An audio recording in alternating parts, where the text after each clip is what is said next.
Sir बात यह है कि अगर आपकी बात ठीक है सर तो वापस ले लें।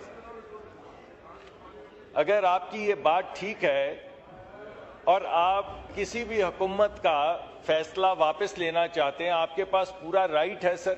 आप पूरा एक हाउस का सबसे बड़ा हिस्सा हैं, वापस ले लें सर, तो ये गुफ्तगू ही खत्म हो जाएगी।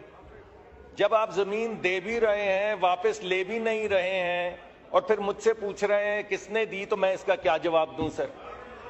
नहीं, ये तो आप फरमा दीजिए सर। वो पूछ रहे हैं कि केयर टेकर के जमाने में हुआ।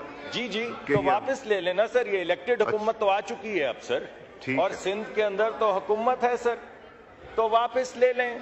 क्या मसला है? आज ब्रेक लगाएं और कहें कि ये नहीं होगा सर।